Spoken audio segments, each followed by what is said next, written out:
Hello students, आज की class में मैं डीलेट फर्स्ट ईयर से गणित का शिक्षा शास्त्र जिसका सब्जेक्ट कोड है F7 में जो 50 नंबर का पूरा कोर्स है, पेपर है। 35 नंबर का रिटन एग्ज़ाम देंगे आप, 15 नंबर का इंटरनल एग्ज़ाम होगा और इसमें 4 यूनिट्स डिवाइड होंगे 35 नंबर्स में, जो इस प्रकार हैं। हम फर्स्ट यूनिट गणित की समझ, अंडरस्टैंडिंग ऑफ मैथमेटिक्स। इस यूनिट में हम लोग देखेंगे पहला पॉइंट, गणित के बारे में भय, भ्रम और मिथक। गणित के बारे में भय क्या है, भ्रम क्या फैले हैं, भ्रांतियाँ क्या हैं, मिथक बातें क्या हैं, गणित सबके लिए, इन बिंदुओं पर चर्चा करेंगे। उसके बाद दैनिक जीवन में गणित की आवश्यकता एवं महत्व को हम लोग देखेंगे कि दैनिक जीवन में गणित का क्या इम्पोर्टेंस है। उसके बाद गणित की क्या क्या प्रकृति है, नेचर ऑफ मैथमेटिक्स हम जानने की बात करेंगे। गणितीकरण की प्रक्रिया क्या है, गणितीकरण क्या है। फर्स्ट यूनिट में इन 4 बिंदुओं को हम लोग जानने का प्रयास करेंगे। उसके बाद यूनिट सेकंड, प्राथमिक स्तर पर गणित, आधार, उद्देश्य एवं पाठ्यक्रम। पहला, गणित सीखने सिखाने के विविध आधार में पहला आधार बच्चों की गणितीय समझ एवं अनुभव। गणित सीखने के विविध आधार में पहला आधार होना चाहिए बच्चों की गणितीय समझ क्या है, गणित के बारे में उनका अनुभव क्या है, उसका हम कैसे शिक्षण में उपयोग करें, इन तमाम बिंदुओं को देखेंगे। उसके बाद बच्चों की सांस्कृतिक, सामाजिक और आर्थिक परिप्रेक्ष्य की समझ। बच्चों की सामाजिक स्थिति क्या है, सांस्कृतिक कल्चर्स उनका क्या है और उनकी इकोनॉमिकल प्रोस्पेक्ट्स में अंडरस्टैंडिंग क्या है, इसकी समझ के बारे में हम कैसे सीखने के रूप में उपयोग कर सकते हैं, इन सब पहलुओं को देखेंगे। इसके नेक्स्ट, सीखने सिखाने के विविध आधार में गणित एवं संज्ञानात्मक विकास। गणित में कॉग्निटिव डेवलपमेंट क्या है, इसको भी हम लोग देखेंगे और समझने का प्रयास करेंगे। इसके बाद प्राथमिक स्तर पर गणित सीखने के उद्देश्य में राष्ट्रीय पाठचर्या रूपरेखा 2005 सीखने के उद्देश्य में NCF 2005 की गाइडलाइन क्या है, इन्होंने गणित सीखने के क्या क्या प्रॉस्पेक्टस दिए, क्या क्या उद्देश्य बनाए, इसको देखेंगे। उसके बाद बिहार पाठ्यक्रम की रूपरेखा BCF 2008 ने क्या गाइडलाइन दिया, उसको देखेंगे। उसके बाद NCFTE की क्या गाइडलाइन है, NCFTE 2009 की गाइडलाइन, गणित आधार पत्र 2006 की गाइडलाइन, NCERT के संदर्भ में गणित सीखने के क्या उद्देश्य हैं, हम इसको देखने का प्रयास करेंगे। इसके बाद बिहार में प्राथमिक स्तर के गणित का पाठ्यक्रम एवं पाठ्यपुस्तकें। बिहार में प्राथमिक स्तर के class 1, class 2, class 3 and class 5 के बच्चों में गणित का पाठ्यक्रम क्या है, गणित की पाठ्यपुस्तकों का क्या नाम है, इसको हम देखेंगे। इसके बाद आती है यूनिट थर्ड में हम लोग समझेंगे संख्या एवं संक्रिया। संख्याएं क्या होती हैं, संख्या की संक्रियाएं क्या होती हैं, इसको समझेंगे। संख्या पूर्व अवधारणाओं का विकास। संख्या पूर्व अवधारणाओं का विकास मतलब संख्या के सीखने के पहले बच्चों में क्या अवधारणाएं हैं, वो कैसे विकसित हुई, उसको कैसे विकास किया जाए, दबी इच्छाओं को संख्याओं से पहले कैसे जाना जाए, इन बातों को हम लोग समझेंगे। संख्या की अवधारणाओं की समझ, संख्या की क्या क्या कॉन्सेप्ट्स हैं, इसकी क्या क्या समझ हैं, इसको भी हम लोग देखने का प्रयास करेंगे। नेक्स्ट, गिनती से परिचय। गिनती क्या है, गिनती से परिचय की बात देखेंगे। नेक्स्ट, गिनती से अंडरस्टैंडिंग, गिनती के बारे में समझ कैसे पैदा करेंगे, इन सब बिंदुओं को देखेंगे हम लोग। नेक्स्ट, संख्या प्रत्यय की समझ का विकास एवं विभिन्न संकेतों के माध्यम से संख्याओं की प्रस्तुति। संख्या प्रत्यय क्या है, कंसेप्ट ऑफ नंबर्स, उस नंबर्स का समझ अंडरस्टैंडिंग विकास कैसे किया जाएगा, विभिन्न सिंबल्स के माध्यम से संख्याओं को हम कैसे रिप्रेजेंट करते हैं, कैसे प्रस्तुत करते हैं, इन बिंदुओं को भी देखेंगे। उसके बाद हम देखेंगे स्थानीय मान, संख्याओं का स्थानीय मान क्या है, प्लेस वैल्यू संख्या की क्या है, प्लेस वैल्यू को समझेंगे। और संगणती, जब प्लेस वैल्यू के साथ साथ हम लोग फेस वैल्यू को भी समझने का प्रयास करेंगे। आगे गणितीय संक्रिया, उनके अंतर संबंध। गणितीय संक्रिया का मतलब गणित में addition, subtraction, multiplication and divisions, सभी प्रक्रिया क्या है, उसको कोरिलेट कैसे करेंगे और उनको एक दूसरे से अंतर संबंधित कैसे करेंगे, इनको ऑपरेशंस कैसे करेंगे, इन बिंदुओं को हम लोग समझेंगे। नेक्स्ट, ये लास्ट यूनिट मापन, और फोर्थ यूनिट में हम लोग देखेंगे मापन के आंकड़े। इस यूनिट में हम लोग समझेंगे मापन का क्या अर्थ है, मीनिंग ऑफ मेजरमेंट्स। मापन एवं अनुमान, मापन का हम अनुमान कैसे लगाएंगे, अमानक और मानक इकाइयाँ क्या हैं, इन सब बिंदुओं पर चर्चा करेंगे। मानक के दौरान, मापन के दौरान होने वाली गलतियों के भी बारे में देखेंगे। हम जब मापन मेजरमेंट करते हैं तो कैसी कैसी त्रुटियां हो जाती हैं, लंबाई, क्षेत्रफल, धारिता, आयतन और समय की मापन कैसे करेंगे, इसकी यूनिट्स के बारे में, मापन के बारे में सीखने का प्रयास करेंगे। लास्ट पॉइंट, आंकड़ों का प्रत्यय एवं प्रस्तुतिकरण। आंकड़ों का प्रस्तुतिकरण क्या है, आंकड़ों के का कंसेप्ट क्या है, representation of, graphical representation of data, को कैसे हम ग्राफिक रूप में रिप्रेजेंट करेंगे या ग्राफिक रूप में रिप्रेजेंट डाटा को हम कैसे समझेंगे, इन सब बिंदुओं को हम लोग समझेंगे। इस प्रकार से हमारे पाठ्यक्रम में ये सब चीज़ें हैं, इन सब को हम स्टेप बाय स्टेप समझने का प्रयास करेंगे।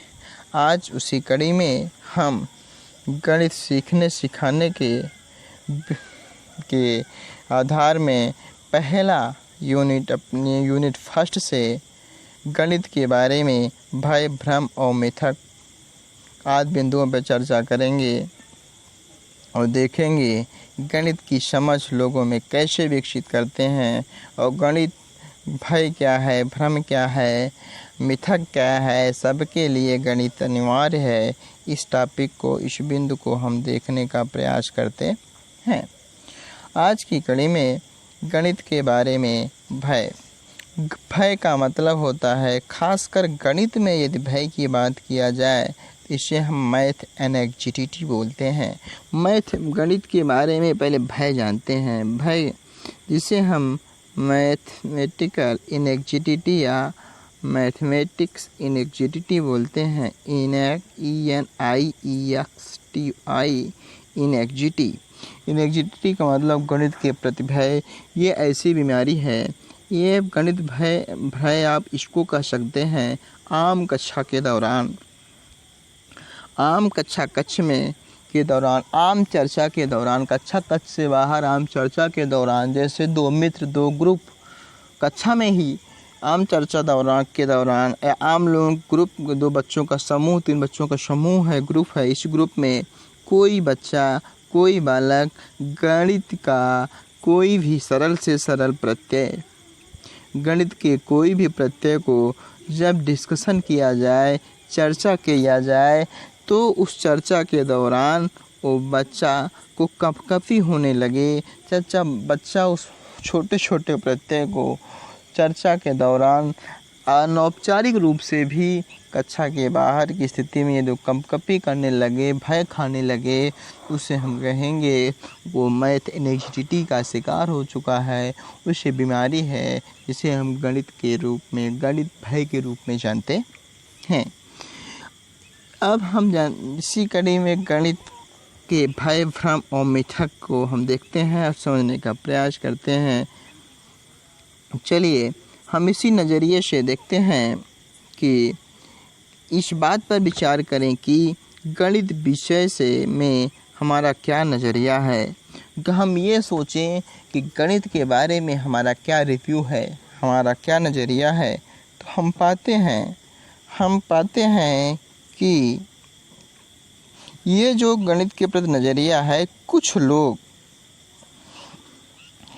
गणित को बहुत पसंद करते हैं, उन्हें गणित करने में बहुत मज़ा आता है, गणित को सरल करने में सवालों को हल करने में बड़ा मज़ा आता है, बड़ा आनंद आता है। परंतु कुछ लोगों को गणित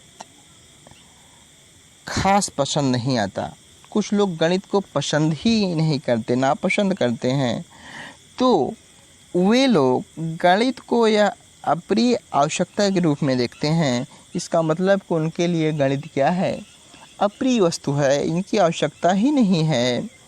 उनके अनुभव बहुत कड़वे होते हैं, वे गणित से दूर भागने लगते हैं और गणित में किसी को संख्या का डर, किसी को अंकगणित का डर, किसी को बीजगणित का डर, किसी को रेखा गणित का डर, किसी को अलजेब्रा आकलन का डर, अवलोकन समाकलन का डर, डिफरेंशियल ज्योमेट्री, स्टैटिक्स बिंदुओं पर डर, छोटे छोटे प्रत्ययों को डर सताता है। इसी कारण गणित की परीक्षा में किसी को सर दुखने लगता है, किसी के हथेली से पसीना आने लगता है, दिल जोर जोर धड़कने लगता है। इन तमाम प्रकार की बीमारियों को, तमाम प्रकार के कमियों को हम गणित के भय के रूप में जानते हैं। आइडिया आया? भय के बारे में कुछ अंडरस्टैंडिंग हुआ? आप इसी बात को शॉर्ट स्क्रीन कर लेंगे। आगे चलते हैं। आखिर दूसरे विषयों की तुलना में गणित से इतना डर कैसे हो रहा है, क्यों हो रहा है? क्या गणित से डरने वाले ये सोचते हैं कि गणित में उत्तर या तो सही होता है या तो गलत, और गणित में इधर उधर लिखने की कोई गुंजाइश नहीं होती? क्या शिक्षक गणित के प्रति इतना डर दूसरों को थोपते हैं? कुछ शिक्षक भी होते हैं बच्चों को डरा देते हैं गणित के प्रति। इसलिए जो शिक्षक खुद गणित से डरते हैं, वो विद्यार्थी भी गणित में डरेंगे। इसी डर के कारण विद्यार्थियों के गणित में प्रदर्शन में कमी आती है और विद्यार्थी गणित में अरुचिकर हो जाता है और विद्यार्थियों के इस बात में गणित जैसे विषयों में रुचि खत्म हो जाती है। और अगर एक बार गणित के भय का बीज बच्चों में, डर का बीज शिक्षार्थियों में बो दिया जाता है, वो समय के साथ साथ विशाल वृक्ष की रूप बन जाता है। गणित के प्रति शिक्षार्थियों की यह नकारात्मक ऊर्जा, नेगेटिव सोच, नकारात्मक सोच उसके मन मस्तिष्क में गणित के प्रति भय उत्पन्न कर देती है, डर उत्पन्न कर देती है। इसी भय से इस भय से शिक्षार्थी बाहर नहीं निकल पाता और उनके प्रदर्शन में कमी आ जाती है। इसके लिए कुछ मिथक बातें हैं जो हमें नहीं लेना चाहिए, जो हमको नहीं मानना चाहिए। मिथक बातें क्या हैं कि लड़कियां शारीरिक व मानसिक रूप से गणित के प्रतीकों को, अमूर्त अवधारणाओं को नहीं समझ सकती। ये भी भ्रांतियाँ चलती हैं कि लड़कियां जो बच्चियां होती हैं वो गणित को शारीरिक और मानसिक रूप से इसके जो अमूर्त अवधारणाएँ होती हैं नहीं बना पाएंगी, गणित में कमज़ोर होंगी, उनको गणित नहीं पढ़ना चाहिए। ये मिथक बातें हैं, इसको आप नहीं मानेंगे। नेक्स्ट, गणित तार्किक होता है, लड़कियां नहीं। गणित एक तार्किक विषय है और लड़कियां तार्किक रूप से कमज़ोर होती हैं, इसलिए लड़कियों को गणित विषय नहीं पढ़ना चाहिए। गणित लड़कियों के लिए नहीं बना है। ये भी बात आए तो ये भी बातें निरर्थक हैं, मिथक हैं। लड़कियों को गणित पढ़ाना समय की बर्बादी है, क्योंकि वो शादियां कर सकती हैं, शादियां करके दूसरे के घर चली जाएंगी, इसलिए इन जैसे विषयों को न पढ़ाया जाए। ये भी हमारे मिथक सोच का ही एक परिणाम है। नेक्स्ट, कुछ खुशनसीब लोग ही पैदा होते हैं जिनमें गणित सीखने की क्षमता होती है। ये भी बातें गलत हैं। सभी लोग गणित नहीं देख सकते, ऐसा गलत है। गणित सबके लिए है। गणित आप ठेले वाले, रिक्शा वाले, सब्जी वाले, फुटपाथ से जो सब्जियां बेचते हैं वहाँ से देखेंगे, स्टार्ट करेंगे। केंद्रीय मंत्रालय के बजट तक, वित्त मंत्री तक, फाइनेंशियल मिनिस्टर तक, फाइनेंशियल डिपार्टमेंट तक गणित स्टैटिस्टिक्स डाटा का यूज होता है। इसलिए ऐसा नहीं है कि गणित का यूज नहीं होता। छोटे से कामों के लिए बड़े कामों तक, छोटे से कामों से स्टार्ट करके बड़े से कामों तक गणित की उपयोगिता है। अतः गणित सबके लिए है। ये बातें निरर्थक हैं, इसे अमान्य घोषित कर देंगे कि गणित कुछ ही लोग सीखते हैं, गणित सबके लिए है। ये बातें मिथक हैं। कुछ खुशनसीब लोग ही होते हैं जो गणित सीखने की क्षमता लेकर पैदा होते। नेक्स्ट, गणित में केवल एक ही हल होते हैं, यही गणित का लक्ष्य है।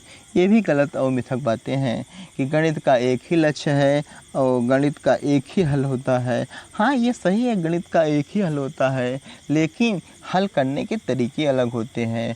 गणित को कहा गया इसका एक निश्चित व स्पष्ट हल होता है। हाँ, होता है, लेकिन उसकी अंडरस्टैंडिंग, समझ अलग अलग होती है। उसको समझने का नज़रिया, तरीका भिन्न होता है। इसलिए ऐसा नहीं है कि इसका गणित का एक लक्ष्य है और इसका केवल एक ही हल होते हैं। ये भी बातें मिथक हैं। ऐसी बातों को नहीं मानना चाहिए। नेक्स्ट,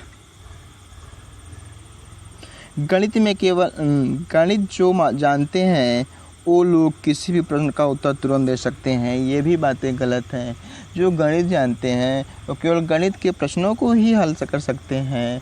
क्या वो अन्य विषयों के प्रश्नों को तुरंत हल कर पाएंगे? क्या उनको इतिहास जैसे, सामाजिक विज्ञान जैसे विषयों को आसानी से आ जाएगा? क्या इकोनॉमिक्स जैसी चीज़ें आ जाएंगी? क्या हाँ, कुछ पार्ट्स आ सकते हैं, लेकिन ऐसा नहीं है कि सभी विषयों का किसी भी प्रश्न का उत्तर तुरंत दे दें जिसको गणित आता हो। ये भी बातें मिथक हैं, ये मिथ्या बातें हैं। इस बात को गलत मानना चाहिए। गणित की साक्षरता ज़रूरी नहीं।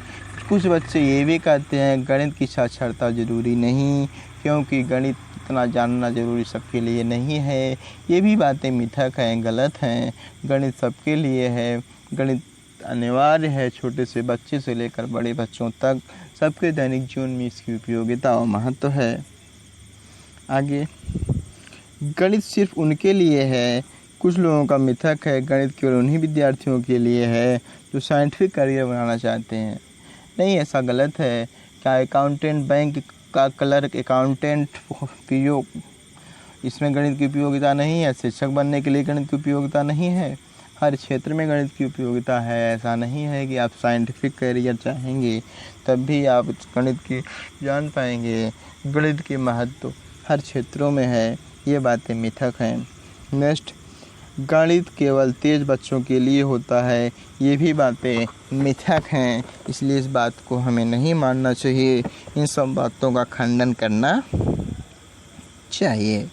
नेक्स्ट, अब ऊपर दिए गए बातों को आप लोगों ने समझा और सुना भी, देखा भी क्या कि गणित के दिए गए मिथकों से सहमत हैं। आप देख रहे होंगे कि लड़कियां हर क्षेत्र में आगे बढ़ रही हैं। आजकल तो एयरप्लेन तक चला रही हैं, पायलट तक बन रही हैं। ऐसा कुछ नहीं है कि तेज बच्चे, खुशनसीब बच्चे गणित सीख सकते हैं। गणित सबके लिए है। एक सब्जी बेचने वाला जो पढ़ा लिखा नहीं है वो भी अपने काम को गणित अपने काम में गणित का बखूबी उपयोग करता है, इस्तेमाल करता है। आपने सीखा है गणित हमारे चारों ओर है। हम कोई गणित आसानी से सीख सकते हैं, बड़ी आसानी से गणित को हम जान सकते हैं। ज़रूरत इस बात की है कि हमारा कर्तव्य भी है कि हम ऊपर दिए गए मिथकों को और गणित के प्रति भय को शिक्षार्थियों के मन में न डालें और उनके लिए शिक्षार्थियों की वर्ग या कक्षा में उपयुक्त जगह जहां पर हमें गणित के प्रति उनके डर को निकाल सकते हैं, मिथकों को तोड़ सकते हैं, गणित के प्रति सकारात्मक सोच डालें और गणित के प्रति उनके भय को दूर करें और इनके गणित के सीखने के प्रति तत्पर करें, तैयार करें। यही है गणित के बारे में भय, भ्रम, मिथक और गणित सबके लिए। आज के लिए बस इतना ही। हम कल की क्लास में, कल की वीडियो में दैनिक जीवन में गणित का महत्व, importance of mathematics in daily life, इसकी आवश्यकता क्या है, इसकी उपयोगिता क्या है, इन बिंदुओं को चर्चा करेंगे। आज के लिए इतना ही। Thank you. हाँ, आप लोगों के लिए एक सूचना है, आप वीडियो को लाइक करें, मित्रों तक शेयर करें और चैनल को भी सब्सक्राइब करें और अपने कॉलेज के officially channel Chanakya college of education को भी लाइक, शेयर और सब्सक्राइब करें। Thank you students.